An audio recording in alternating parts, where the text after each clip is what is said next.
नमस्कार, संवाद श्रृङ्खलाको आजको यो सन्दर्भ विशेषमा स्वागत छ। म सरोज सिंह थापा।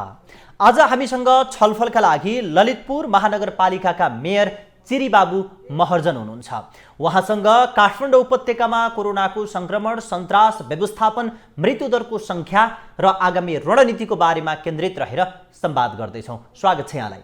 अहिले निकै व्यस्त पनि हुनुहुन्छ होला, जनप्रतिनिधि हुनुहुन्छ। अहिले दिन चाहिँ केमा बितिरहेको छ खास? स्वाभाविक छ, हामी जनप्रतिनिधिहरू चाहिँ प्रायः जसो बिजी नै भइरहेका हुन्छौँ। तर अहिलेको परिप्रेक्ष्यमा भन्नुपर्दा हामी चाहिँ अहिले आइसोलेसनको व्यवस्थापन, त्यसपछि आइसोलेसनमा चाहिँ चाहिने पूर्वाधारहरूको व्यवस्थापन र त्यसपछि अब हाम्रो गाउँठाउँ टोल छिमेकबाट चाहिँ हस्पिटलमा चाहिँ बेड पाएन मेयर साहब, ल न भनिदिनु पर्यो भन्ने किसिमको कुराहरू आइरहन्छ। त्यस्तै अक्सिजन पाएन भन्ने कुराहरू आइरहन्छ। यस्तो कुरामै हाम्रो चाहिँ समय बितिरहेछ अहिले चाहिँ। त्यसो भए अहिले देशमा जुन तहबाट कोरोनाको संक्रमण फैलिरहेको छ, राष्ट्रिय अन्तर्राष्ट्रिय सञ्चार माध्यमले र अनुसन्धानले नेपालको कोरोना नियन्त्रण बाहिर गइरहेको भनेर भनिराख्दाखेरि व्यवस्थापन चाहिँ कसरी गरिरहनु भएको छ, अथवा त्यो कतिको सहज भइरहेको छ? अब मैले यसको सहजताको विषयमा भन्नुपर्दाखेरि म चाहिँ ललितपुर महानगरपालिकालाई नै केन्द्रीकृत गरेर जवाफ दिँदाखेरि उचित होला। अब हुन त यो कोरोनाको सेकेन्ड भाइब्रेन्ट आइसकेपछि अब भारत जस्तो विशाल मुलुकलाई त आक्रान्त पारिरहेको छ भने नेपाल यसमा चाहिँ अछुतो हुने त कुरै रहेन। अनि त्यसमाथि पनि अब हाम्रो ललितपुर महानगरपालिकालाई पनि अहिलेको सन्दर्भमा कुरा गर्दाखेरि हामीलाई पनि निकै गाह्रो छ, व्यवस्थापन गर्नको निमित्त धेरै गाह्रो छ। तर यो गाह्रो साह्रोलाई चाहिँ अब हामीसँग भएको जुन ल्याकत छ, जुन मतलब एक किसिमको पूर्वाधारहरू छन्, त्यो भित्र चाहिँ हामीले मार्जिनली व्यवस्थापन गरिरहेका छौँ भन्ने चाहिँ हाम्रो ठम्याइ हो। अब काठमाडौँ उपत्यका देशको सबैभन्दा धेरै जनसङ्ख्या बसोबास गर्ने ठाउँ हो, जहाँ ठुलो सङ्ख्यामा व्यक्तिहरूको बसोबास छ। र यो कोरोनाको फेरि बच्ने उपाय भनेकै भौतिक दूरी कायम गर्ने हो। बाक्ला बस्ती र बाक्ला मान्छेमा कोरोना व्यवस्थापन गर्नको निम्ति सहज कतिको छ? यो चाहिँ निकै नै गाह्रो कुरा हो। यो एक किसिमले चाहिँ सोसियल डिस्टेन्सिङ मेन्टेन गर्नु भनेको भन्नलाई जति सजिलो छ, त्यो गर्नलाई चाहिँ महाभारतै छ। अहिले बाक्लो बस्तीमा जुन ठुलो डिस्टेन्स राख्नुपर्ने आवश्यकता छ, त्यही गाह्रो छ। तर अब यो भनेको नै एक किसिमको डिस्टेन्स मेन्टेन गर्नु भनेको नै कोरोना विरुद्धको चाहिँ औषधि खाए बराबर हो। तसर्थ यसलाई चाहिँ गर्नै पर्छ, यसको चाहिँ कार्यान्वयन हुनै पर्छ। तर अबको सन्दर्भमा हामीले भनिरहँदाखेरि जसरी यसको चाहिँ एक किसिमको हुलमुल हुने कार्यक्रमहरू, एक्टिभिटिजहरू चाहिँ नगरिदिए हुन्छ भन्ने जुन एउटा चाहना हो, त्यसमा चाहिँ थोर बहुत हामीले सफलता प्राप्त गरिरहेका छौँ। अब त्यही व्यस्त उपत्यका अथवा घना जनसङ्ख्या भएको उपत्यका मध्ये नै देशका 5वटा महानगरपालिका मध्ये 2टा महानगरपालिका काठमाडौँ उपत्यकाभित्र पर्छन्। त्यो काठमाडौँ र ललितपुर हो। ललितपुरको बारेमा कुराकानी गर्दाखेरि दैनिक काठमाडौँ उपत्यकामा 5000 जना व्यक्ति सङ्क्रमित भइरहेको सन्दर्भमा तपाईँको महानगरभित्रको अवस्था कस्तो छ? आँकडाले के भन्छ? मुलुकभित्र रहेको 6वटा महानगरपालिकाहरूमध्ये ललितपुर महानगरपालिकामा चाहिँ अहिलेको यो ल्याटेस्ट डेटा अनुसार ललितपुर महानगरपालिकामा चाहिँ लगभग 500 को हाराहारीमा यो सङ्क्रमितहरू देखा पर्न थालिएको छ। त्यसो भए त्यसको व्यवस्थापन चाहिँ कसरी गरिराख्नु भएको छ? जुन सङ्ख्याको कुरा गर्नुभयो यहाँले सङ्क्रमणको, अहिलेको सन्दर्भमा यसको व्यवस्थापन गर्दाखेरि प्रायःजसो हाम्रो नगरवासीहरू जो सङ्क्रमित छन् उहाँहरू चाहिँ होम आइसोलेसनमै बस्नुभएको छ। र त्यसपछि हामीले चाहिँ 2टा आइसोलेसनको व्यवस्थापन गरेका छौँ। कहाँ गर्नुभएको? एउटा चाहिँ वडा नम्बर 26 चुनाकोठीमा नेपाल युथ फाउन्डेसनको चाहिँ 2टा राम्रो भवनहरू हामीले प्राप्त गरेका छौँ। र त्यसमा चाहिँ हाम्रो 50 बेडिङ क्यापासिटीको चाहिँ आइसोलेसन त्यहाँ हामीले सुरु गऱ्यौँ। र त्यो चाहिँ हिजोको सन्दर्भमा कुरा गर्दाखेरि चाहिँ भरिसकेको छ।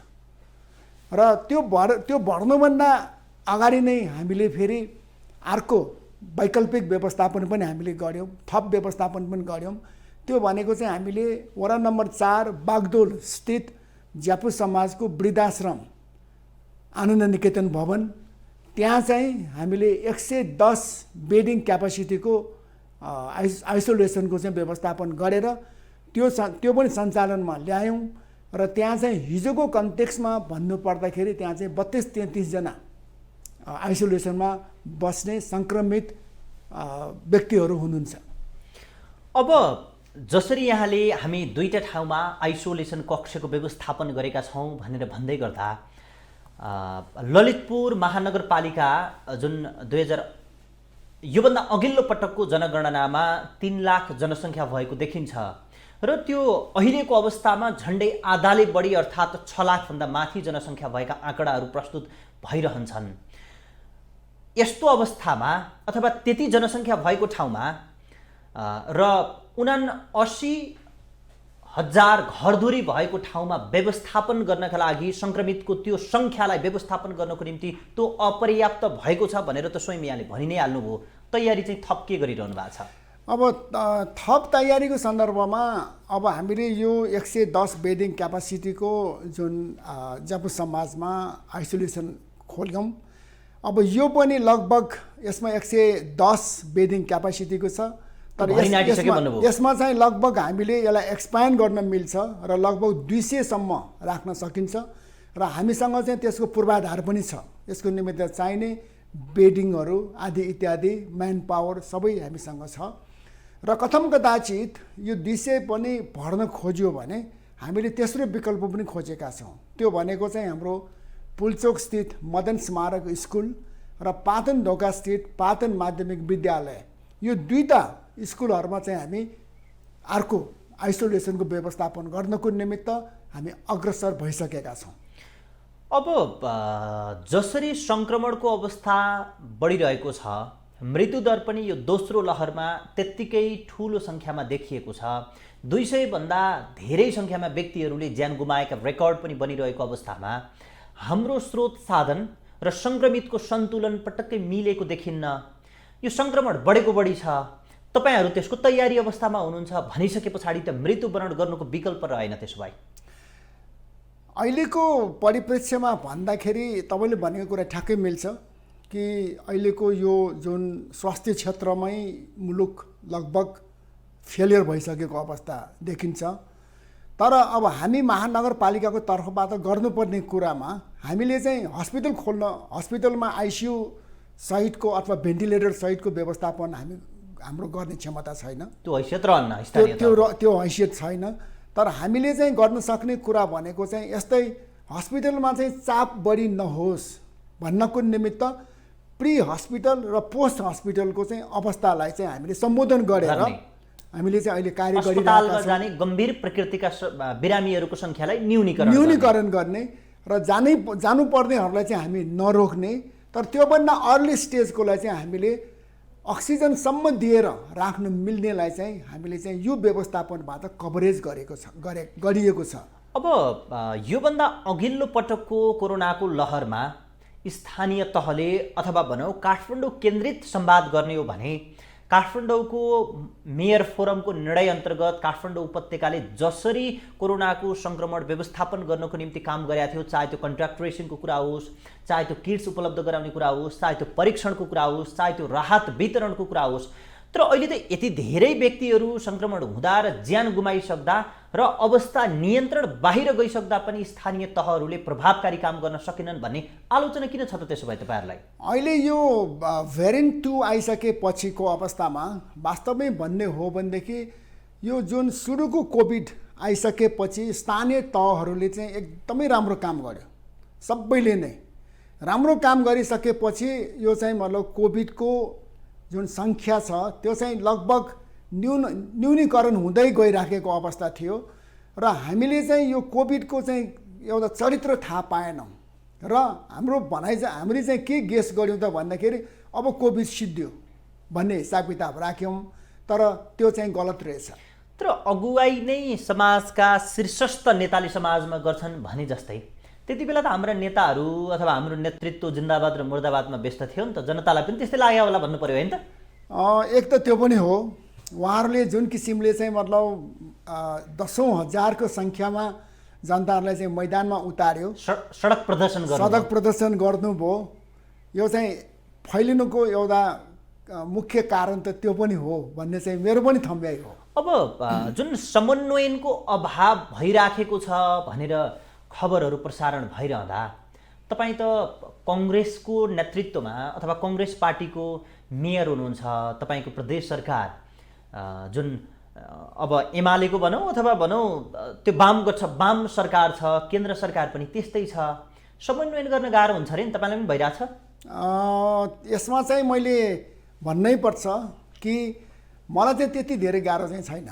किन तपाईँलाई चाहिँ किन त्यति धेरै सहज भएछ? मैले चाहिँ अब जे जति म काम गर्छु त्यो जनताको निमित्त काम गर्छु, यो कुरा चाहिँ प्रदेशमा बस्ने नेतृत्ववर्ग र केन्द्रमा बस्ने नेतृत्ववर्गलाई पनि थाहा छ, उहाँलाई पनि थाहा छ। तसर्थ यो हिसाबले भन्दाखेरि मलाई चाहिँ गाह्रो छैन भनेर म ठ्याक्कै सेक्रा से नै छैन भन्दिनँ। तर मलाई चाहिँ जुन रफ्तारमा प्रदेश सरकार र केन्द्रीय सरकारमा चाहिँ वाम सरकारहरू छन्, म चाहिँ नेपाली कङ्ग्रेसबाट महानगरपालिकाको मेयरमा जितेको, तर मलाई चाहिँ उहाँहरूले चाहिँ विपरीत ध्रुवमा राखेर व्यवहार गर्नु पर्थ्यो अथवा मैले पनि उहाँहरूलाई त्यसकै 22 वर्ष ठ्याक्कै उल्टा व्यवहार गर्नुपर्छ भन्ने किसिमको एउटा आम परिस्थिति सृजना भएको छैन। त्यसो भए उहाँले तपाईँको काम माया गरे कि चिरीबाबु महर्जनलाई माया गरे? मेरो कामलाई माया गरे। मैले चाहिँ भन्नै पर्छ कि म मेयर भएर जितेर आइसकेपछि मैले ललितपुर महानगरपालिकाको जति पनि नगरवासीहरू छन्, मैले कसैलाई पनि काखा र पाखा गरेको छैन। मलाई थाहा छ यो मिस्टरले चाहिँ मलाई हराउन खुब दौड्या थियो, तर उहाँ चाहिँ अब मसँग काम लिन आउनुभएको छ, मैले उहाँलाई चाहिँ काखा र पाखा गरेको। त्यो त हाम्रो चुनावले नै जित्ने र हार्ने भन्छ, त्यो त हुनै पर्यो। हजुर, त्यो हुनै पर्यो, तर म चाहिँ त्यस्तो तुस पालेर बस्ने चाहिँ व्यक्ति होइन।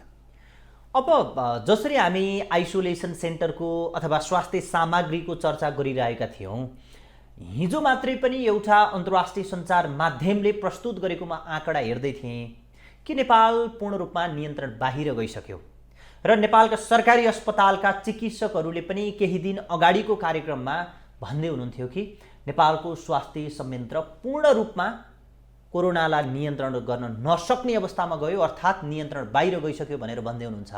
भनेपछि अवस्था अब यति घना बस्ती भएको काठमाडौँ उपत्यकाको के हो त? यो चाहिँ निकै विकराल छ। मैले ललितपुर महानगरपालिकामा रहेका ठुला ठुला अस्पतालहरूसँग चाहिँ मैले सहकारी गरिरहेको छु। उदाहरणको निमित्त कोभिडको सन्दर्भमा नेपालको चाहिँ सबैभन्दा राम्रो हस्पिटल भनेको पाटन हस्पिटल हो। पाटन हस्पिटललाई चाहिँ कोभिड हस्पिटलको रूपमा लिएर यसको जुन सेवा प्रवाह छ त्यसलाई चाहिँ अभिवृद्धि गर्नुपर्छ भनेर हामीले उहाँहरूलाई चाहिँ विभिन्न दृष्टिकोणमा चाहिँ सहयोग गरिरहेका छौँ। तर अहिलेको तपाईँले भने जस्तै अहिलेको ल्याटेस्ट सिचुएसन भनेको चाहिँ अक्सिजन नभएर, भेन्टिलेटर नपुगेर, बेड नपाएर, आइसियु नपाएर त्यहाँ चाहिँ धेरै मान्छेहरू छताछुल्लो भएर इभेन हस्पिटलको चाहिँ चौरमा बसेर औषधोपचार गर्नुपर्ने आदि इत्यादि जुन अवस्था निस्किरहेको छ, यो अवस्था हेर्दाखेरि तपाईँले भने जस्तै त्यो इन्टरनेसनल न्युज एजेन्सीले भनेको कुरा ठ्याक्कै मिल्छ। र अहिले यी हस्पिटलहरूले चाहिँ लगभग हात उठाउने अवस्थामा उनीहरू पुगिसकेका छन्, तर धन्नै अहिलेसम्म उहाँले चाहिँ हात चाहिँ उठाएको छैन। तर भनेको छ कि यो अक्सिजन जुन सप्लाई छ यही रफ्तारमा हामीले चाहिँ कटौती गर्ने हो भनेदेखि हामी चाहिँ हात उठाउँछौँ भनेर भनिसकेको छ। जस्तै उदाहरणको लागि अहिले नै हामीले आजकै छापामा चाहिँ धेरै देख्छौँ, धेरैवटा हस्पिटलले चाहिँ हामी अब भर्ना लिन सक्दैनौँ, विज्ञप्ति नै निकालेका छन्, अधिकांश अस्पतालहरू निकालिसकेको छ। यो हेर्दाखेरि त्यो इन्टरनेसनल न्युज एजेन्सीले भनेको कुरा ठ्याक्कै मिल्छ।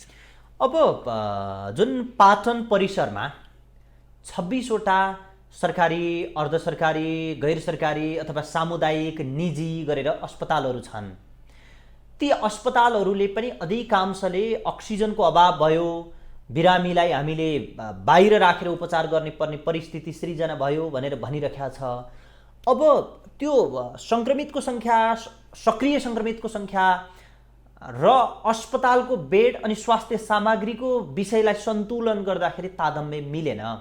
अब जुन ती 26वटा अस्पतालहरूले अब कसरी सेवा प्रवाह गरिरहेका छन् र अब गर्ने के होला?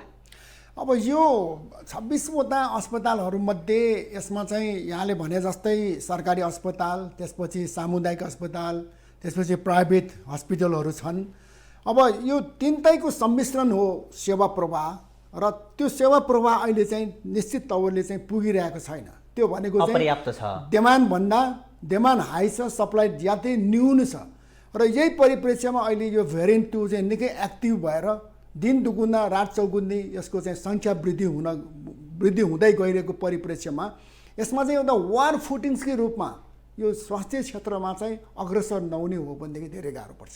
अब जसरी कोरोना दिन 2 गुणा रात 4 गुणा वृद्धि भएर गए जस्तै तपाईँहरूले पनि यो आइसोलेसन कक्षलाई त्यसै गरी वृद्धि गर्न नसकिने रहेछ? होइन, यसमा चाहिँ ललितपुर महानगरपालिकाले अहिलेसम्म मैले अघि नै निवेदन गरेँ, हामीले 2टा आइसोलेसन सेन्टर खोलिसकेको अवस्थामा त्यो नपुगेपछि त थप्नु यसको पर्यो नि त। अकुपेन्सी चाहिँ हाउसफुल भयो भने हामी चाहिँ त्यसपछि आउने जुन बिरामी छ उहाँहरूलाई राख्नको निमित्त हामी तेस्रो विकल्प खोजिरहेका छौँ। र त्यो बेलासम्ममा हामी तेस्रो विकल्पसम्म पनि हामी पुगिसकेका हुन्छौँ। र हामीले चाहिँ अहिले तपाईँको यो टिभी च्यानलबाट म चाहिँ निश्चित तवरले भन्न चाहन्छु कि महानगरपालिकाले प्रोभाइड गरेको जुन आइसोलेसन, यसमा भनेको चाहिँ अक्सिजनसम्म दिनेको यो जुन सुविधा छ, यो नपाएर जनता नगरवासीहरू फर्कियो भनेर चाहिँ भन्ने समाचार चाहिँ म आउनु दिन्न। त्यसो भए अहिलेसम्म तपाईँको महानगरपालिकाभित्र अस्पताल नपाएर, बेड नपाएर, आइसियु नपाएर, भेन्टिलेटर नपाएर मान्छेले कसैले मृत्युवरण गरेको छैन? होइन, मैले भन्न खोजेको चाहिँ महानगरपालिकाले प्रोभाइड गरेको आइसोलेसनको कुरा गरिरहेको छु। अब तपाईँको प्रश्न चाहिँ जिल्लाभरिमा चाहिँ बेड सङ्ख्या नपुगेको, आइसियु नपुगेको, भेन्टिलेटर त्यसलाई पनि सहज गरेर जाउँ न। तपाईँकै के भन्छ यो महानगरपालिकाभित्रको सन्दर्भमा कुरा गरौँ। त्यो व्यक्तिले ज्यान गुमाछन् कि छैन? होइन, त्यो त समस्या छ। त्यो समस्या त अहिले नै तत्काल रूपमै छ। भर्खरै यहाँ आउनुभन्दा अगाडि नै मैले चाहिँ पाटन हस्पिटलमा एउटा आइसियुको निमित्त त्यहाँ डाक्टर रवि साक्यसँग कुरा गर्दाखेरि उहाँले चाहिँ मेयर साहब अहिले यहाँ चाहिँ मैले तपाईँले भनेको जस्तो प्रोभाइड गर्न सक्ने अवस्था छैन, किन भन्दाखेरि तपाईँभन्दा अगाडि 4जनाले चाहिँ आइसियुलाई चाहिँ वेटिङ लिस्टमा बसिराखेको छ, उहाँहरू गेटैमा बसिरहेको छ भन्ने कुरा उहाँले भनेपछि मैले चाहिँ उसमा ठिक छ डाक्टर साहब, म चाहिँ 5औँमा बस्छु भनेर भनेको छु। यो मेयर महर्जनज्यू, जस्तो हामीले सामाजिक सञ्जाल हेऱ्यौँ भने लौ न मलाई भेन्टिलेटर मिलाइदेऊ, आइसियु मिलाइदेऊ, अक्सिजन अझै मिलाइदेऊ न भन्ने कुराहरू पोस्ट हेरेर भ्याइ नसक्नु छ। हाम्रो तहसम्म लौ न अक्सिजन मिलाइदिनु पर्यो भन्ने फोनहरू आइरहन्छन्। खास अहिलेको समयमा तपाईँहरूको बिहानदेखि बेलुकासम्म जुन तपाईँका मतदाताहरूले अथवा तपाईँको नगरपालिकामा बसोबास गर्ने जो सर्वसाधारणहरू हुनुहुन्छ, उहाँहरूले कस्ता विषयमा तपाईँहरूलाई सम्पर्क गर्ने अथवा तपाईँहरूको दिन चाहिँ केमा बितिरहेको छ? खास अहिले महानगरपालिका अथवा स्थानीय तहबाट प्रवाह गरिने जुन सेवा छ त्यो मध्येमा चाहिँ धेरै जसो कर्टेल गरिएको छ, बन्द गरिएको छ, रोकिएको छ। अहिले चाहिँ स्वास्थ्य क्षेत्र तत्काल रूपमा अगाडि आइरहेको छ। तसर्थ अहिलेको सन्दर्भमा कुरा गर्दाखेरि तपाईँले भने जस्तै ठ्याक्कै मेरो फलानु बिरामी छ, उसलाई चाहिँ सास फेर्न गाह्रो भयो, अक्सिजन पाएन, ल न मेयर साहब अक्सिजन पाऊँ, मिलाइदिनुहोस्, हस्पिटलमा चाहिँ बेड मिलाइदिनुहोस्, आइसियुमा चाहिँ व्यवस्थापन गरिदिनुहोस् भन्नेमै हुन्छ। तपाईँको जवाफ चाहिँ के हुन्छ त फेरि त्यहाँ? अनि मेरो जवाफ चाहिँ सकेसम्म म कोसिस गरिदिन्छु भनेर म चाहिँ कुनै हस्पिटलमा ठाउँ खाली छ कि भनेर म सोधिने गर्छु। सोधिने गरेर कुनै ठाउँमा खाली छ, सम्भावना छ भने चाहिँ म पठाउँ। त्यो खाली ठाउँ भेट्न अथवा चाहिँ खाली अस्पताल भेट्न चाहिँ कतिको सहज छ, कतिको धेरै खाली गाह्रो पाइया छ, छ? धेरै गाह्रो छ। अब त्यो हस्पिटलको म्यानेजमेन्टलाई पनि यो फलामको चिउरा चपाया बराबरकै छ। त्यहाँ चाहिँ मतलब क्यु बस्न आउनेहरू थुप्रै छन्, त्यसमाथि पनि यस्तै किसिमको फोन पनि आइरहेको हुन्छ।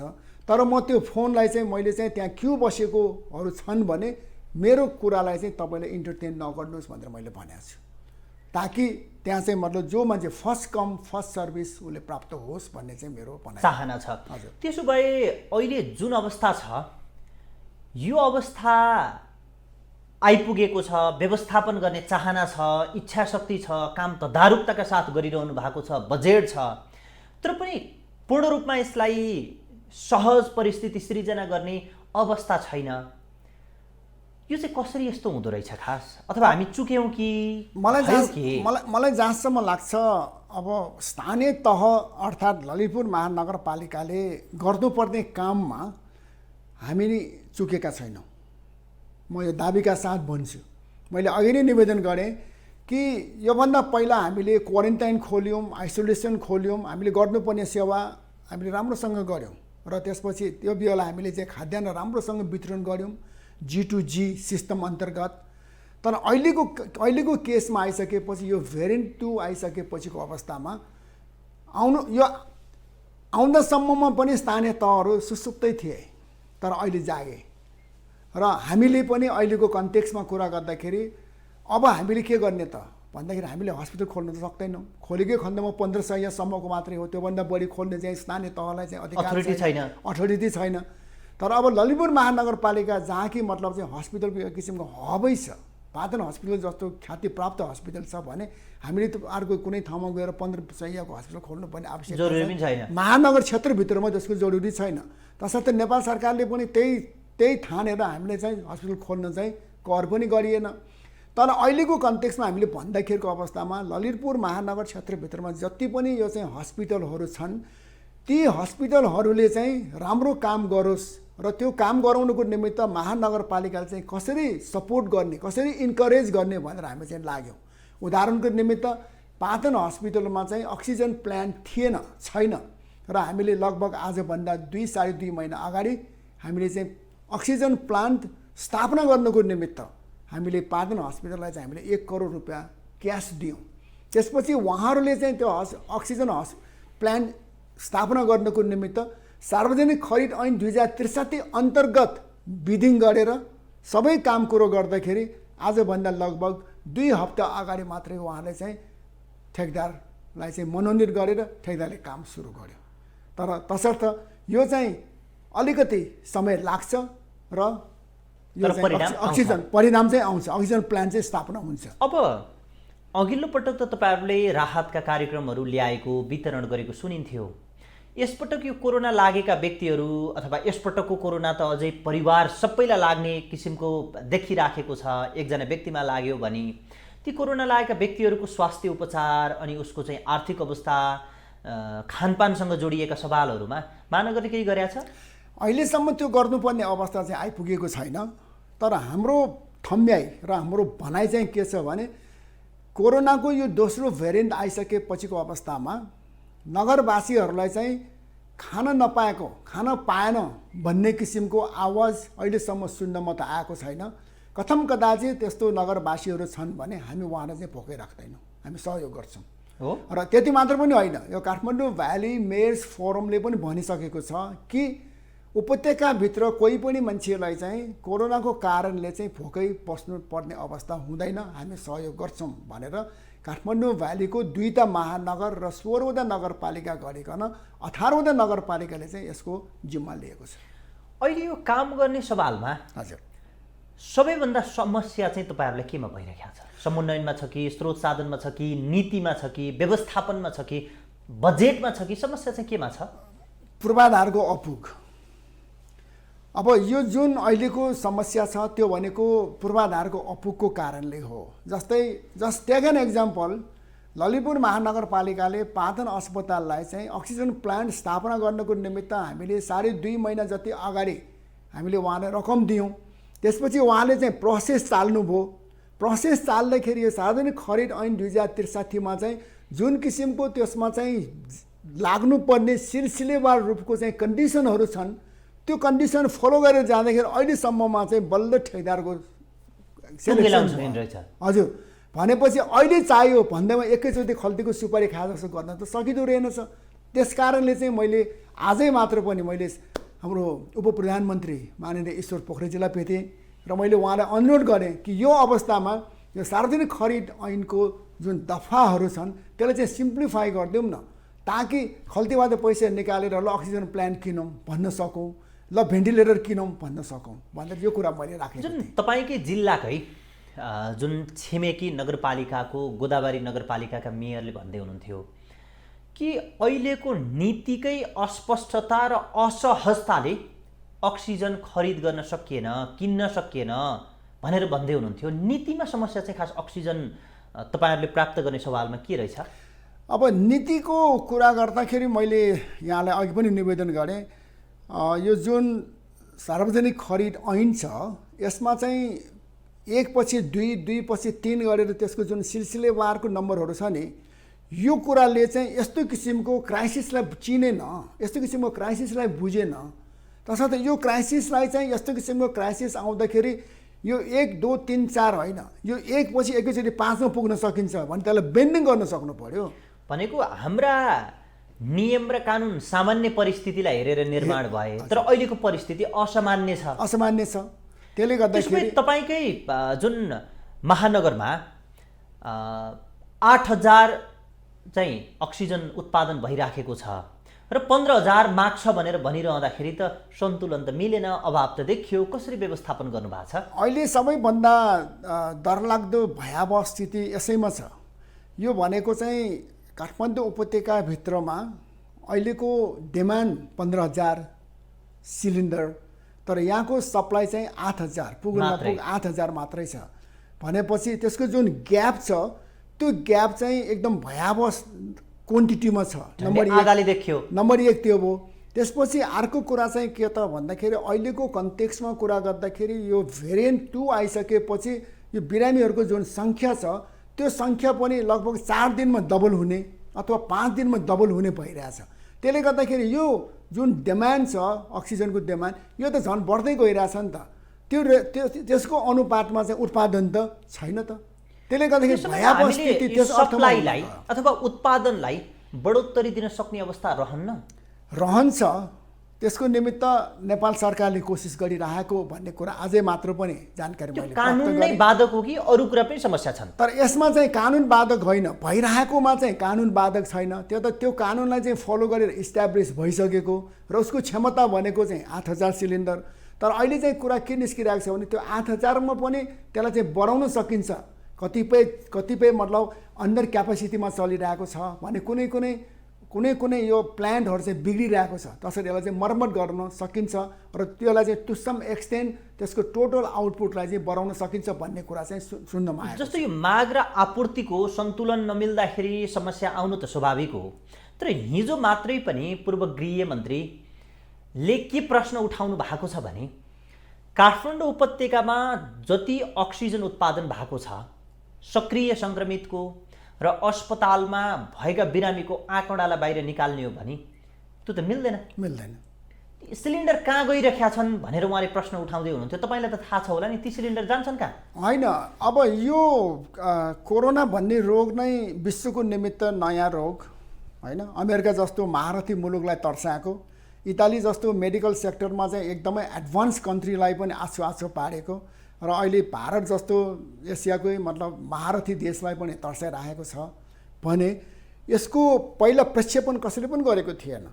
र हामी कहाँको यहाँको जुन अक्सिजनको उत्पादन, अक्सिजनको सिलिन्डर भनेको यो काठमाडौँ भ्यालीभित्रमा जतिवटा हस्पिटलहरू छन्, जस्तै उदाहरणको निमित्त ललितपुरमा चाहिँ 29वटा हस्पिटलहरू मतलब प्राइभेट, सामुदायिक, सरकारी, यो यति भित्रमा चाहिँ हिजोको अवस्थामा कोरोना आउनुभन्दा अगाडिको अवस्थामा त पुगिरहेकै थियो नि त। तर यो कोरोना आइसकेपछिको अवस्थामा कोरोना आउला भनेर चाहिँ फेरि यो क्वान्टिटी बढाएको चाहिँ छैन। तसर्थ अब यो प्रक्षेपण गर्नै नसक्ने किसिमको रोग व्याधि भएको कारणले यसलाई चाहिँ मतलब ठ्याक्कै यसलाई सम्बोधन गर्न सक्ने किसिमको चाहिँ हुँदैन थियो।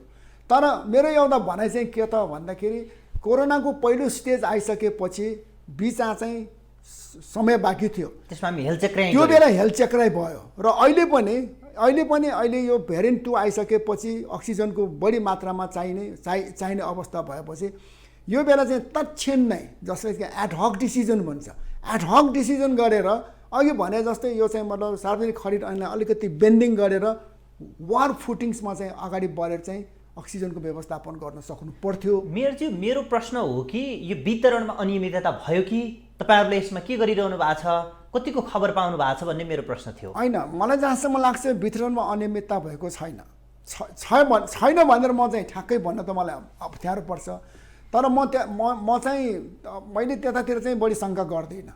अब 1-2 सिलिन्डर यताउता तपाईँ चिनेको नाताले अथवा आफ्नो पारिवारिक नाताले मतलब 8-10 सिलिन्डर यताउता हुनु भनेको त्यो स्वाभाविकै होला। तर एज सच बिग क्वान्टिटीमै यता गयो उता धन्दा नै गरौँ भनेर भएको छैन। धन्दा नै गर्यो भनेर चाहिँ यो केसमा अक्सिजनको केसमा चाहिँ गरिएको छ जस्तो मलाई लाग्दैन। अब हामी समग्र रूपमा त्यो तथ्याङ्क जसरी हामीले सार्वजनिक गरेका छौँ मृत्युदर र सङ्क्रमितको त्यो सवालमा जाउँ। तपाईँहरूलाई त्यो सूचना प्राप्त गर्नको निम्ति कतिको सहज छ सङ्क्रमित र मृत्युदरको? हाम्रोमा चाहिँ मैले भन्दाखेरि ललितपुर महानगरपालिकालाई नै मैले चाहिँ बेस मानेर कुरा गर्नुपर्छ। र अहिले जति पनि सङ्क्रमितहरूको सङ्ख्या आइपुग्छ त्यो आउँदाखेरि जस्तै ललितपुर जिल्लामा यति सङ्क्रमित भन्छ। अब त्यसलाई चाहिँ हामीले ब्रेकडाउन गर्नु पर्यो। ललितपुर जिल्लामा 6वटा स्थानीय पालिकाहरू छन्। ललितपुर महानगरपालिका हालांकि ठुलो हो, तर त्यो हामीले चाहिँ ब्रेकडाउन गरेर त्यो लिँदाखेरि जिल्ला जनस्वास्थ्यले चाहिँ मन्त्रालयमा इन्फर्मेसन पठाउँछ। त्यसपछि मन्त्रालयले चाहिँ त्यसलाई चाहिँ मतलब सेग्रिगेट गरेर ललितपुरमा यति छ भनेर इन्फर्मेसन पाउँछ। तसर्थ त्यसमा त्यसलाई चाहिँ हामीले मान्नुपर्छ, त्यसैमा हामीले भर पर्नुपर्छ। तपाईँहरूलाई थाहा हुन्छ कि त्यो सूचना तपाईँहरूले पाउनुहुन्छ कुन चाहिँ ओडामा, कुन चाहिँ टोलमा, कुन चाहिँ घरमा कतिजना सङ्क्रमित छन् भन्ने कुरा तथ्याङ्क तपाईँहरूसँग छ? त्यो चाहिँ हामी पाउँछौँ, तर अलिक ढिला गरी पाउँछौँ। तसर्थ अहिले हाम्रो माग चाहिँ आजको आजै पाउनुपर्छ भन्ने कुरा छ, तर आजको आजै चाहिँ पाइरहेको छैन। हिजोको आज पाउँछौँ हामी, अलिकति ढिला छ, तर त्यसलाई पनि हामीले चाहिँ सुधार गरौँ, आजको आजै पाउने व्यवस्थापन गरौँ, ताकि कुन चाहिँ वडाको कुन चाहिँ घरमा कतिजना बिरामी छन् भनेर हाम्रो चाहिँ सिआइसिटी टिमले त्यसलाई चाहिँ निगरानी गर्न सकुन् भन्ने चाहिँ हाम्रो चाहना हो। एकजना जनस्वास्थ्यविदले भन्दै हुनुहुन्थ्यो कि नेपालमा कोरोना सङ्क्रमण व्यवस्थापन गर्नुमा सबैभन्दा चुनौती आजको दिनमा रहेको र समस्या सृजना गरेको बिन्दु भनेकै हामीसँग फेयर डेटा छैन, वास्तविक तथ्याङ्क छैन। अझै त्यसमा पनि अस्पतालहरूले अथवा भनौँ केन्द्र सरकारले दिने आँकडा स्थायी छैन। त्यस कारणले गर्दाखेरि चाहिँ हामीले जिल्लै लकडाउन गर्नुपर्ने, क्षेत्रै लकडाउन गर्नुपर्ने परिस्थिति आएको छ। यो त खासमा चाहिँ ब्रेक गरेर टोल लकडाउन गर्ने यसरी जान सकिन्छ, तर हाम्रो स्थानीय तहसँग आँकडै छैन, त्यो कारणले गर्दा यो समस्या आएको भनेर भन्नुहुन्थ्यो। हो, त्यसमा केही हदसम्म सत्यता छ। किन भन्दाखेरि अब मैले नै निवेदन गरेँ कि यो भेरिएन्ट 2 आइसकेपछि हामी बल्ल मोबिलाइज भयौँ। अब यो रोग भनेको के त भन्दाखेरि एकजनाले चाहिँ 13 जनालाई चाहिँ सार्न सक्ने रोग हो। जब डुङ्गा डुब्यो हामी तब पौडी खेल्न सुरु गऱ्यौँ। त्यसपछि हामी पौडी इनार खन्न खोज्यौँ प्यास लागिसकेपछि। भनेपछि त्यहाँनिरको गल्ती चाहिँ भएकै हो। तर अब त्यो गल्ती भयो भनेर अहिले हात बाँधेर बस्नु त मिल्दैन। हामीले सके जति काम चाहिँ गर्नुपर्छ र त्यो हदमा चाहिँ हामीले त्यो काम चाहिँ गरिआएका छौँ। अब उपत्यका मेयर फोरमको तपाईँ उपाध्यक्ष पनि हो। उपत्यकाको अहिलेको परिस्थितिलाई मूल्याङ्कन चाहिँ मेयर फोरमले कसरी गरेका छ? अहिलेको सन्दर्भमा चाहिँ मेयर्स फोरमको ठ्याक्कै भनाइ चाहिँ के त भन्दाखेरि मोबिलिटी नहोस्, काठमाडौँको मान्छे भ्यालीभित्रको मान्छे भ्यालीमै बसोस्, बाहिरको मान्छे यता नआओस्, यताको मान्छे पनि बाहिर नजाओस्, नम्बर 1। अनि दोस्रो कुरा चाहिँ यो चाहिँ जुन किसिमको अहिले एक किसिमको यो चाहिँ अहिले बन्दाबन्दीको जुन अवस्था छ, निषेधाज्ञा, यो निषेधाज्ञा चाहिँ अलिकति कडाइका साथ लागू गर्यो भने यसको चाहिँ चेन ब्रेक हुन्छ भन्ने हिसाब किताब राखेर मेयर्स फोरमले पनि नेपाल सरकारलाई चाहिँ त्यही रफ्तारमा चाहिँ सुझाव दिएको छ। र मेयर्स फोरमको अर्को भनाइ चाहिँ के त भन्दाखेरि यो टोलमा सानोतिनो आइसोलेसन सेन्टरहरू नखोलौँ, त्यसको बदलामा चाहिँ काठमाडौँ भ्यालीभित्रमा कमसेकम धेरै हजार अट्ने किसिमको आइसोलेसन सेन्टरहरू स्थापना गरौँ। त्यसको निमित्त सङ्क्रमितहरूलाई उपचार गर्न सकियोस्। त्यसको निमित्त चाहिँ मेयर्स फोरमले मतलब नेपाल सरकारसँग चाहिँ साझेदारी गर्न चाहन्छ। त्यसको लागि मेयर्स फोरमको तर्फबाट चाहिँ चाहिने किसिमको आर्थिक सहयोग दिनको निमित्त मेयर्स फोरम तयार छ भनेर नेपाल सरकारलाई पनि यसको चाहिँ जानकारी गराइएको छ। यो मेयर फोरम छ जसरी, त्यसै गरी काठमाडौँ उपत्यकाका जति नगरपालिकाहरू छन्, महानगरपालिकाहरू छन्, आर्थिक हिसाबमा त एक हिसाबले सम्पन्न नै छन्। त्यो नीतिको कारणले गर्दाखेरि चाहिँ खल्तीमा पैसा हुँदाहुँदै पनि जुन नगरवासीलाई समस्या दिनु पर्दो रहेछ, समस्या भोगिरहेका छन् भन्ने लाग्छ कि लाग्दैन? होइन, यो केसमा चाहिँ अहिलेको यो जुन कोभिडको केसमा चाहिँ तपाईँले भनेको कुरा ठ्याक्कै मिल्छ। हामीसँग रिसोर्सेस छ, तर लगानी गर्नको निमित्त हामीसँग वास्तवमै भन्ने हो भनेदेखि त्यसको नीतिगत तपाईँहरूलाई लिमिटेसन्स छ। लिमिटेसन्स पनि छैन, यस नो हो त्यो चाहिँ। जस्तै उदाहरणको निमित्त ललितपुर महानगरपालिकाले चाहिँ अहिलेको वर्तमान परिप्रेक्ष्यलाई चाहिँ सम्बोधन गरेर अघि भने जस्तै हामीले आइसोलेसन त हामीले खोलिराखेका छौँ नि त। हामीले खोलेको आइसोलेसन भरेको छैन। भर्न खोज्यो भने भर्यो भने हामी अर्को फेरि खोलौँला, त्यो पनि भर्यो भने फेरि अर्को पनि खोलौँला। त्यो भन्न सक्नुको कारण के त भने हामीसँग रिसोर्सेस छ नि त, नम्बर 1। अनि नम्बर 2 चाहिँ के त भनेदेखि हाम्रो आइसोलेसन्स भनेको त एक किसिमले अक्सिजन नपुगेको मान्छेले अक्सिजन दिने, हस्पिटलमा चाहिँ बढी चाप नपरोस्, हस्पिटलले चाहिँ दिन सक्ने चाहिँ अक्सिजनसम्मको सेवा हामी दिउँ, त्यहाँको चाप घटोस्। त्यहाँ चाहिँ निको हुन लागेको तर अलिकति अक्सिजन दिएर राख्नुपर्ने मान्छे छ भने उसलाई चाहिँ लिएर आएर हामी कहाँ राखेर चाहिँ त्यहाँको चाप घटाउँ भन्ने चाहिँ हाम्रो चाहना हो र त्यो बमोजिमले काम चाहिँ भइरहेको छ। तर हामीले चाहिँ ललितपुर महानगरपालिकाले पाटन हस्पिटललाई ल हामीले तपाईँहरूलाई चाहिँ हामी भेन्टिलेटर दिउँला, भेन्टिलेटर चाहिएको छ, कतिवटा चाहिएको छ भनेर सोधनी गर्दाखेरि उहाँहरूकोमा चाहिँ उहाँहरूको पूर्वाधारले चाहिँ त्यो भेन्टिलेटर अत्ताउने अवस्था छैन। त्यसले गर्दा उहाँले चाहिँ त्यसमा चाहिँ भेन्टिलेटरको उहाँले चाहनै राख्नुभएको छैन। होइन मेयरज्यू, जस्तो आम जनताले त अथवा आम मतदाताले त तपाईँलाई चिन्ने हो, मतदान तपाईँलाई गरे हो, उनीहरूको अभिभावक तपाईँ नै हो। यो सङ्कटको समयमा जसरी चाहिँ जे कुरामा व्यवधानहरू छन् ती सीमारेखाहरूलाई हामी तोड्न किन नसक्ने? होइन, यो केसमा चाहिँ अलिकति भिन्न प्रकृतिको कुरा छ। उदाहरणको निमित्त अब हामीलाई चाहिँ आजबाट 6 महिना पछाडि यस्तो किसिमको सङ्कट आइलाग्छ अथवा समस्या यो आउँछ है भन्यो भनेदेखि आजको दिनलाई चाहिँ हामीले डे नम्बर 1 ठानेर हामीले चाहिँ त्यो कुरालाई सम्बोधन गरौँला। तर यो त एकदमै अप्रत्याशित रूपमा आइपुग्यो, जसले गर्दाखेरि फेरि यसको चाहिँ वास्तवमै भन्ने हो भनेदेखि मेडिकल सेक्टर, मेडिकल साइन्सलाई नै फेल गराउने किसिमको चाहिँ यो जुन प्रकृतिको यो रोग निस्क्यो नि त, भाइरस निस्क्यो। त्यसले गर्दाखेरि चाहिँ ठ्याक्कै अहिले नै हामी यही गरौँ त्यही गरौँ भनेर भन्न सक्ने अवस्था देखियो। जस्तो यो उत्तर प्रदेशमा लगायतका भारतका केही स्टेटहरूमा आउँदाखेरि कोभिड देखिँदा अथवा दोस्रो लहरको सङ्क्रमण देखिन थाल्दा नेपालमा यही परिस्थिति सृजना हुन्छ, भयावह हुन्छ भनेर भन्दै गर्दा केन्द्र सरकारले त गरेन, प्रदेश सरकारले त गरेन, तर तपाईँहरूको हात त बाँधिया थिएन नि त फेरि केन्द्र सरकार र प्रदेश सरकारले किन तयारी गर्नु भएन? होइन, त्यो चाहिँ तपाईँको सोधनी त्यो चाहिँ ठिक हो, तर मेरो भनाइ चाहिँ के त भन्दाखेरि केन्द्रीय सरकार अब जस्तै उदाहरणको रूपमा यो उपत्यकाभित्र 77 जिल्लाको मात्रै होइन, छिमेकी मुलुकबाट पनि प्रशस्त मान्छेहरू आइपुग्छन्। अब यसको यो दोस्रो भेरिएन्टको चाहिँ केन्द्रबिन्दु भनेको हामीले भारतलाई मान्छौँ होइन। अब त्यहाँबाट चाहिँ जति मान्छेहरू आइपुग्यो नि, यसमा चाहिँ स्थानीय तहले त्यो रोक्नु मिल्दैन, रोक्नु पनि सक्दैन र मुख्य जड कुरा त्यही रहन गयो। तपाईँहरूले भनेको कुरा टेर्दैनन् तपाईँहरूमाथिका सरकारले? यो सन्दर्भमा चाहिँ टेर्दैन। जस्तै हामीले मोबिलिटीको कुरा गरौँ न होइन, मोबिलिटीको कुरा गर्दाखेरि मैले ललितपुर महानगर क्षेत्रभित्रमा फल्न मान्छेहरू हामी कहाँ चाहिँ नआउनु भनेर हामीले बन्देज लाउन सक्दैनौँ नि। बन्देज लाउने उपाय पनि छैन, त्यसको त कुनै फर्मुला पनि छैन, किनभनेदेखि हाम्रो त धेरै मतलब छिर्ने बाटोहरू त खुल्ला छन्, त्यहाँ चाहिँ मतलब यो पोरस टाइपको चाहिँ छिद्रहरू धेरै छन्, त्यसले गर्दाखेरि त्यो गर्न सकिँदैन।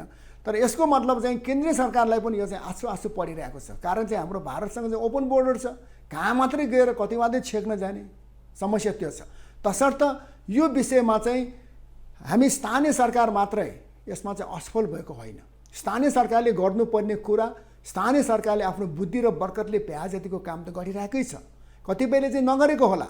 तर काठमाडौँ भ्यालीभित्रको नगरपालिकाहरूका जति पनि स्थानीय सरकारहरू छन् उहाँहरूले चाहिँ सबैले नै यतातिर चाहिँ मतलब ध्यान दृष्टि दिएर काम गरेको छ। तर यो भेरिएन्ट 2 भनेको चाहिँ भेरिएन्ट पहिलाको कोभिडभन्दा चाहिँ निकै शक्तिशाली, धेरै छिटो सर्ने, यसको चाहिँ आकलन चाहिँ गर्न सकिएन। अब यो मैले आम दर्शकहरूलाई तर्साउने त मेरो मनसाय होइन, तर तपाईँले भने जस्तै तपाईँहरू कानुनमा कतिपय पाटोमा तपाईँहरूलाई बन्देज छ, नीतिमा बन्देज छ, स्रोत साधनमा बन्देज छ, क्षमतामा बन्देज छ, त्यसका बावजुद पनि जसरी यसको सङ्क्रमण फैलिएको छ, काठमाडौँ उपत्यकालाई तपाईँहरूले नियन्त्रणमा राख्न सक्नुहुन्छ? यो राजधानी सहर हो, तसर्थ नियन्त्रणमै राख्न सकिन्छ भनेर भन्न त गाह्रो छ। तर नियन्त्रण राख्नको निमित्त हामीले सहयोग चाहिँ गर्न सक्छौँ, प्रयत्न चाहिँ गर्न सक्छौँ र गरिरहेका पनि छौँ। उदाहरणको निमित्त पहिलो जुन यो कोभिड आउनासाथ यो स्थानीय तहहरूले जुन रफ्तारले सहयोग गर्यो, जुन रफ्तारले चाहिँ स्थानीय सरकारहरू एक्टिभ भएर मैदानमा उत्र्यो, कथम कदाचित त्यो बेला स्थानीय सरकारहरू चाहिँ मैदानमा नउत्रेको भए सङ्घीय सरकार त्यही बेला चाहिँ गइसक्थ्यो, असफल भइसक्थ्यो। तसर्थ स्थानीय सरकारहरूले चाहिँ त्यो बेला धेरै राम्रो काम गरेको हो। तर अहिलेको कन्टेक्स्टमा आएर अहिले पनि हामीले हात छोडेका छैनौँ। वास्तविक सूचना सम्प्रेषण गर्नु सधैँ र सबै केसमा मान्छेलाई तर्साउने र डराउने अवस्था सृजना गरेको मानिन्न। जस्तो अहिलेको सन्दर्भमा तपाईँहरूले मूल्याङ्कन गरेको सही परिदृश्यले आम जनतालाई ओहो अवस्था त यस्तो रहेछ, सचेत रहनुपर्छ भन्ने पाटोमा दिशा निर्देश पनि गर्छ। त्यसैले तपाईँहरूको आफ्नो मूल्याङ्कन चाहिँ के छ? के काठमाडौँ उपत्यका यो कोरोनाले कस्तो हुन्छ भनेर भनिरहेका छन्? विज्ञले सुझाव दिइरहेछन् होला, तपाईँ त काम गर्ने मान्छे, त्यही योजनामा टेकेर गरिरहनु भएको छ होला। होइन, हामीले विज्ञहरूले भनेको कुराले नकार्न मिल्दैन। मेडिकल साइन्सले बोलेको कुरालाई चाहिँ तथ्यसहित बोलेको हुन्छ, त्यसलाई पनि नकार्न मिल्दैन। तर अहिलेको अवस्थामा विज्ञ र मेडिकल साइन्सेसले बोलेको कुराहरूलाई चाहिँ हेर्दाखेरि यो अहिलेको अवस्था चाहिँ निकै गाह्रो छ। तर यसको निमित्त औषधि भनेको के त भन्दाखेरि अहिले जुन खोप आइरहेको छ त्यो खोप पनि पर्याप्त भइसकेको छैन। पहिलो सर्ट लिएकोले चाहिँ दोस्रो सर्ट लिन पाइरहेको छैन, कतिले त लिनै पाइरहेको छैन भने यो अवस्थामा यसको सबैभन्दा राम्रो उपाय भनेको चाहिँ यसको चाहिँ जुन प्रोटोकल छ एसएमबिएस, यसलाई नै फलो गर्ने हो। तसर्थ यो फलो गरिरहेको अवस्थामा चाहिँ त्यति धेरै डराउनु पनि आवश्यकता छैन, तर अलिकति सावधानी चाहिँ हुनैपर्छ। अब सङ्क्रमणको अवस्था बढ्या छ, व्यवस्थापनको अवस्था कमजोर देखिया छ, निषेधाज्ञाको समय लम्बेको लम्बी छ अथवा बढाइएको छ, अब के गर्न सुझाव दिनुभएको छ तपाईँहरूले? हामीले चाहिँ वास्तविक भन्ने हो भनेदेखि यो निषेध आज्ञा घोषणा मात्रै गरेर चुप ल्याएर बस्नु हुँदैन। जसरी ललितपुर महानगरपालिकाले यो निषेध आज्ञाकै दौरानमा हामीले चाहिँ 110 बेडिङ क्यापासिटीको चाहिँ दोस्रो हाम्रो आइसोलेसन खोल्यौँ, त्यस्तै किसिमले चाहिँ सङ्घीय सरकार र अन्य स्थानीय तहहरूले पनि यो निषेध आज्ञाको जुन समय छ त्यसलाई चाहिँ उच्चतम तवरले चाहिँ सदुपयोग गर्नुपर्छ। यो नगरिकन त्यत्तिकै हात बाँधेर बस्ने हो भनेदेखि यस्तो निषेध आज्ञा धेरै पटक एक्सटेन्सन गरे पनि खासै फरक पर्दैन भन्ने तात्विक भिन्नता छैन, तात्विक भिन्नता रहँदैन। त्यसमा तपाईँहरूको सुझाव के छ त? बढा भन्दै हुनुहुन्छ कि तपाईँहरूले घटा भन्दै हुनुहुन्छ? होइन, यो निषेध आज्ञा अहिले जुन लगाइएको छ त्यो चाहिँ एक किसिमले चाहिँ यसको प्रतिफल प्राप्त हुनुपर्छ र प्रतिफल प्राप्त नहुने हो भनेदेखि यो बनाएर पनि काम छैन। तर मेरो मात्र भनाइ के त भन्दाखेरि यो निषेध आज्ञा घोषणा गरिसकेपछि अफिसहरू बन्द छन्, प्रायः जसो बेसिक नेसेसिटीका सर्भिसेसहरू प्रोभाइड गर्नु बाहेक अरू सबै कुरा बन्द छन् भनेपछि यो मौकामा चाहिँ यसको रिजल्ट निस्किने गरिकन चाहिँ काम कुरो गर्नुपर्छ भन्ने मेरो चाहिँ तपाईँको मूल्याङ्कन। त्यसो भए हाम्रो आत्मानुशासन र हाम्रो व्यवस्थापकीय पाटोले नै हाम्रो निषेधाज्ञालाई कति छोटो बनाउन सकिन्छ भन्ने कुरालाई निर्धारण गर्छ, तर अहिले व्यवस्थापन राम्रो भएन भन्ने तपाईँको मूल्याङ्कन हो? व्यवस्थापन चाहिँ चुस्त र दुरुस्त हुनुपर्छ, घोषणा मात्र गरेर चुप ल्याएर बस्नु अहिले भएन भन्ने तपाईँको ठम्याइ हो? हजुर, त्यसमा सुधार गर्नु प्रशस्त गुन्जाइस छ भन्ने मेरो ठम्याइ हो। धेरै सुधार गर्नु छ, सुधार गरौँ र स्थानीय जनताहरूको तर्फबाट पनि नगरवासीहरूको तर्फबाट पनि यो अहिले सङ्घीय सरकार स्थानीय सरकारहरूले जे गरेको छ उहाँहरूको निमित्त, उहाँहरूलाई नै बचाउनुको निमित्त गरिएका यी प्रयासहरू हुन्। तसर्थ स्थानीय नगरवासीहरूले पनि यसमा चाहिँ ठिक छ, हामीले यसमा चाहिँ यसको जुन प्रोटोकल छ एसएमएस, यसलाई चाहिँ हामी एकदमै राम्रोसँग फलो गरौँ। नचाहिने काममा हामी बाहिर निस्किनै परेको खण्डमा पनि हामी चाहिँ मतलब मास्क लगाउँ, सेनिटाइजर लगाएर निस्कौँ, एकैछिन बाहिर बसौँ, त्यसपछि चाहिँ कामधाम सिद्ध्याइसकेपछि छिटोभन्दा छिटो घरमा जाउँ भन्ने किसिमको व्यवस्थापनमा स्थानीय नगरवासीहरूले चाहिँ सहयोग गर्नैपर्छ। काठमाडौँ त सङ्घीय राजधानी पनि हो, यहाँ 77वटै जिल्लाका व्यक्तिहरू बसोबास गर्छन्। यहाँ रैथाने भन्दा जुन आयातित जनसङ्ख्या बढी छ, यो सन्दर्भमा अब जुन काठमाडौँ जोड्ने नाकाहरूको व्यवस्थापन कसरी गर्ने सोचमा हुनुहुन्छ? अहिले जुन नेपाल सरकारले नाकाहरूको व्यवस्थापन गरिरहेको छ, यसलाई चाहिँ अझै योभन्दा पनि कडा गर्नुपर्छ, ताकि यसमा चाहिँ अब अघि मैले भने जस्तै बाहिरको मान्छेहरू पनि अनावश्यक तौरले चाहिँ भित्र नआओस्, भित्रको मान्छेहरू पनि बाहिर नजाओस् र यसमा चाहिँ एक किसिमको चेन ब्रेक गर्नको निमित्त सहयोग हुने किसिमले चाहिँ यो नाकाको व्यवस्थापन गर्नुपर्छ भन्ने मेरो भनाइ हो। अब भारतको जस्तो अवस्था नआउला, इटालीको जस्तो अवस्था नआउला, अमेरिकाको जस्तो अवस्था नआउला नेपालमा भनेर भन्न सकिन्न र बाँकी 3-4 हप्ता नेपालको निम्ति साह्रै चुनौतीपूर्ण छ भनेर विज्ञहरूले भनिरहेका छन्। यदि मैले नाम उच्चारण गरेका जस्तै देशको अवस्था काठमाडौँ उपत्यकाको भयो भने तपाईँहरू मानसिक रूपमा कति तयार हुनुहुन्छ? होइन, हामी तयार त हुनैपर्छ। हामीले अहिले जति काम गरिराखेका छौँ, हुन त यसमा पनि कतिपय पूर्वाधारका अभावहरू, कतिपय अपुग कुराहरू छन् र यो अवस्थामा चाहिँ हामीले महानगर अथवा स्थानीय तहहरूले चाहिँ स्थानीय जनताहरूको निमित्त डेलिभरी गर्नुपर्ने कुराहरूमा हाम्रो बरकतले भ्यासम्म गर्नैपर्छ। हामीले विकास निर्माणको काम भनेको चाहिँ अर्को वर्ष गरौँला, अथवा कुनै पनि किसिमको मतलब अन्य सुशासनका काम, विकास निर्माणको काम भनेको चाहिँ हामी नगरवासीहरू रहेको अवस्थामा हामी चाहिँ अर्को पटक गर्न सकिन्छ। तर कुनै पनि नगरवासीहरू चाहिँ यो रोगको कारणले चाहिँ अकालमा ज्यान नजाओस् भन्नको निमित्त हामीले गर्नुपर्ने सबै काम कुरो चाहिँ हामीले गर्नुपर्छ भन्ने चाहिँ मेरो मान्यता हो। तयारीमा तपाईँ हुनुहुन्छ? हजुर। हामी जुन उद्देश्य बोकेर सङ्घीयतामा गएका थियौँ र त्यो सङ्घीयताको असली परीक्षा दिने समय यही हो भनेर भनिरहेका छौँ र कतिपय व्यक्तिले के भनिरहेका छन् भन्दाखेरि केन्द्र सरकारले निर्देशन बनाएर छोडिदिने, प्रदेश सरकारले रमिते बनेर बस्ने र स्थानीय तहले सकि नसकी प्रयत्न गरिरहेको अवस्था छ भनेर भनिरहेका छन्। अवस्था त्यस्तै हो अथवा तपाईँले कस्तो पाउनु भएको छ? लगभग अवस्था चाहिँ त्यस्तै हो। यसमा सङ्घीय सरकारले निर्णय गर्छ, स्थानीय तहलाई थाहा नै हुँदैन, त्यसपछि एउटा पत्र काटिन्छ, स्थानीय तहहरू सबै भनेर एउटा पत्र काटिन्छ र त्यो बमोजिमको गर्नु भनेर चाहिँ 1 प्याराग्राफको 2 प्याराग्राफको एउटा चिठी फ्याँकिन्छ। बस कमसेकम हामी स्थानीय तहको सरकार प्रमुखहरूको केन्द्रीय सरकारलाई चाहिँ एउटा विशेष अनुरोध के त भन्दाखेरि यस्तो किसिमको निर्णय गर्नुभन्दा पहिला एकचोटि हामीसँग अलिकति छलफल गरेर हामीले यसरी गर्न खोजेका छौँ है, निर्णय लिदियो भनेर चाहिँ तपाईँको गुनासो पनि केन्द्र सरकारसँगै देखियो। तर तपाईँ माथिको त सबैभन्दा तपाईँलाई काखमा माया गरेर राख्नुपर्ने त प्रदेश सरकार हो नि त, त्यो प्रति तपाईँलाई पनि आशा भरोसा नभएको हो? खोइ कुनै के कति कारणले हो प्रदेश सरकार चाहिँ त्यतिको एक्टिभ भएको छैन। यसमा चाहिँ मलाई जहाँसम्म लाग्छ प्रदेश सरकारको पनि केन्द्रीय सरकारसँग अलिकति टग अफ वार छ कि त्यो त अब यहाँहरूलाई बढी नै थाहा होला।